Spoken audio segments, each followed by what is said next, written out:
Assalamualaikum warahmatullahi wabarakatuh. Hai good people, kembali lagi bersama saya Aprilia Fisvalia.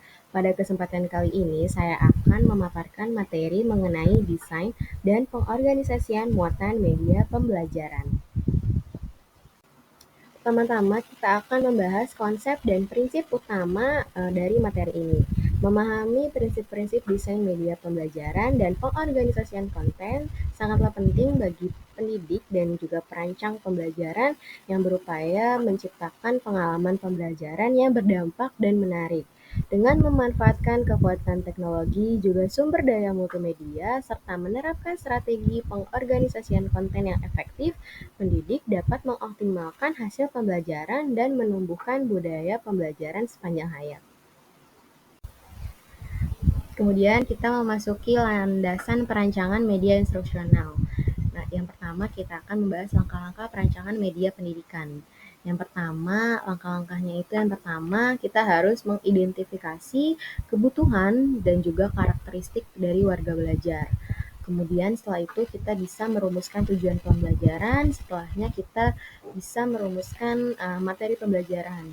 Kemudian merumuskan alat pengukur keberhasilan pembelajaran. Setelah merumuskan alat pengukur keberhasilan pembelajaran, kita bisa memasuki proses penulisan garis besar pengembangan media atau GBPM. Nah, setelah GBPM ditulis, kita bisa menuliskan naskah media. Setelah penulisan naskah media selesai, kita masuk ke proses tes atau uji coba. Nah, dari proses uji coba tersebut, kita bisa melihat apakah media ini harus direvisi atau tidak. Jika iya, kita bisa kembali ke proses perumusan materi pembelajaran. Jika tidak, kita bisa langsung masuk ke proses naskah siap produksi. Kemudian, langkah terakhir adalah penerapan dan evaluasi berkelanjutan. Selanjutnya, menganalisis kebutuhan dan tujuan pembelajaran. Merupakan proses dinamis dan berulang yang memerlukan kolaborasi, umpan balik, serta evaluasi berkelanjutan. Dengan melakukan penilaian kebutuhan secara menyeluruh, mempertimbangkan beragam perspektif, dan menyelaraskan tujuan pembelajaran dengan prioritas masyarakat, media pembelajaran akan mampu dikembangkan secara efektif untuk menjawab kebutuhan serta tantangan yang beragam yang dihadapi oleh beragam masyarakat. Kemudian ada pemilihan media pembelajaran. Pemilihan media pembelajaran merupakan proses strategis yang memerlukan pertimbangan cermat terhadap tujuan pembelajaran, kebutuhan peserta didik, serta konteks komunitas dalam lingkungan pendidikan masyarakat. Dengan memilih format dan alat media yang selaras dengan tujuan pembelajaran, memenuhi beragam preferensi peserta didik, dan juga mendorong keterlibatan serta pemahaman, pendidik dapat merancang pengalaman pembelajaran yang lebih efektif dan inklusif untuk peserta didik. Selanjutnya, ada strategi pengorganisasian konten pembelajaran. Nah, good people, jadi ada 5 strategi yang bisa diterapkan. Yang pertama yaitu strategi berbasis taksonomi tujuan pembelajaran atau taxonomy of learning. Jadi taxonomy of learning ini biasa juga disebut Bloom's taxonomy yang dikemukakan oleh Benjamin Blooms. Nah, Bloom's taxonomy ini terdiri dari 6 tingkatan, yaitu mengingat, memahami, menerapkan, menganalisis, mengevaluasi, dan menciptakan. Kemudian yang kedua, ada strategi mengurutkan konten pembelajaran. Pengurutan konten pembelajaran yang progresif dipadukan dengan strategi untuk mengelola beban kognitif serta menggabungkan peluang pembelajaran aktif dapat meningkatkan keterlibatan atau partisipasi yang pada akhirnya menghasilkan hasil pembelajaran yang lebih efektif bagi peserta didik. Oke, good people. Strategi ketiga ada teknik chunking. Teknik chunking merupakan strategi yang efektif dalam pengorganisasian konten pembelajaran. Teknik chunking melibatkan pengelompokan informasi menjadi unit-unit yang lebih kecil dan terkelola, sehingga memudahkan peserta didik untuk memproses dan mengingat informasi tersebut. Kemudian strategi yang keempat ada integrasi multimedia. Dengan menggabungkan teks, gambar, audio, dan video ke dalam materi pembelajaran, pendidik dapat mengakomodasi gaya dan preferensi pembelajaran yang beragam, menyediakan beberapa titik masuk untuk eksplorasi, meningkatkan keterlibatan serta motivasi peserta didik, dan memfasilitasi pemahaman yang lebih dalam terhadap konten pembelajaran. Strategi yang terakhir ada pembelajaran adaptif dan terpersonalisasi. Melalui sistem pembelajaran adaptif, jalur pembelajaran yang fleksibel, pengajaran yang berbeda, ataupun teknik penilaian formatif, eh, pembelajaran adaptif dan personal memungkinkan pendidik untuk memenuhi beragam kebutuhan peserta didik serta menumbuhkan budaya perbaikan dan pertumbuhan berkelanjutan dalam program pendidikan masyarakat. Selanjutnya ada mengembangkan media pembelajaran yang menarik dan inklusif. Ada 5 pengembangan media yang dapat dilakukan. Yang pertama, pengembangan media pembelajaran berbasis UDL atau University Design of Learning.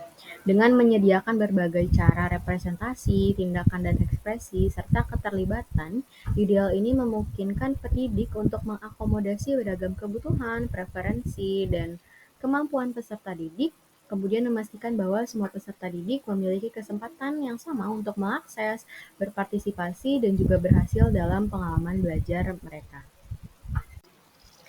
Yang kedua ada pengembangan media pembelajaran berbasis pedagogi responsif budaya.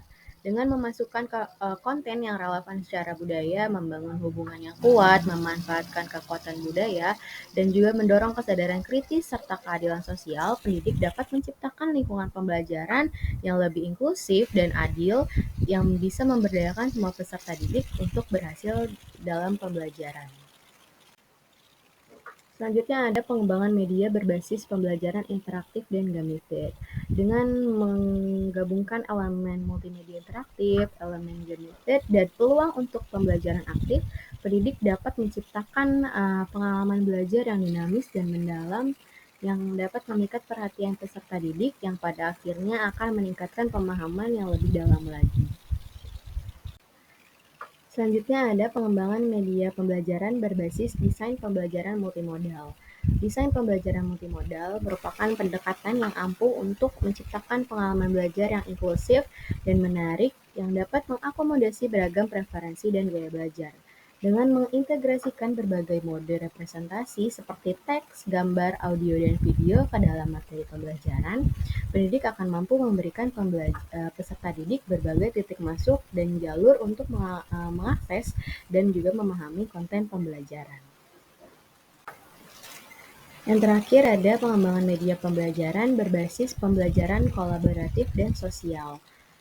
Pengalaman pembelajaran kolaboratif dan sosial memainkan peran penting dalam pendidikan komunitas dengan mendorong interaksi, kerjasama, serta komunikasi di antara peserta didik.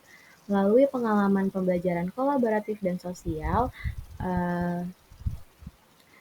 peserta didik dapat mengembangkan keterampilan penting seperti komunikasi, kolaborasi, dan literasi digital, serta menumbuhkan rasa kebersamaan juga rasa memiliki dalam komunitas belajar mereka. Selanjutnya ada pemanfaatan teknologi dan perangkat dalam produksi media. Penggunaan teknologi dan alat dalam produksi media menawarkan peluang besar untuk meningkatkan pengalaman belajar, mendorong keterlibatan, serta mendorong pengembangan komunitas dalam lingkungan pendidikan komunitas. Melalui pelatihan, praktik etis, dan evaluasi berkelanjutan, para pendidik dapat memanfaatkan kekuatan teknologi untuk memperkaya pengalaman pendidikan, menumbuhkan keterampilan literasi digital, dan memajukan inisiatif pendidikan masyarakat untuk kepentingan semua pemangku kepentingan. Kemudian ada evaluasi dan revisi desain media pembelajaran. Dengan mengevaluasi media pembelajaran secara sistematis berdasarkan kriteria yang ditentukan, mengumpulkan umpan balik dari peserta didik, serta pemangku kepentingan, dan merevisi materi secara berulang berdasarkan temuan evaluasi, pendidik dapat meningkatkan efektivitas, relevansi, serta dampak materi pembelajaran yang pada akhirnya mendorong hasil pembelajaran yang lebih baik dan keterlibatan komunitas dalam program pendidikan. Kemudian ada penerapan dan contoh praktis desain dan pengorganisasian muatan media pembelajaran.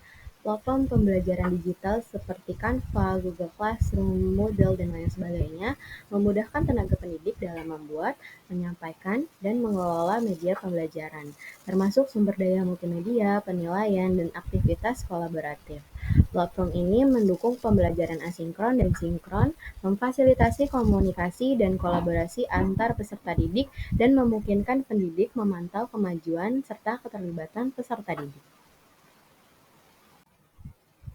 Oke, good people, sekian pemaparan materi, desain, dan pengorganisasian muatan media pembelajaran dari saya. Apabila ada kekurangan, mohon dimaafkan. Wabillahi taufiq wal hidayah. Wassalamualaikum warahmatullahi wabarakatuh.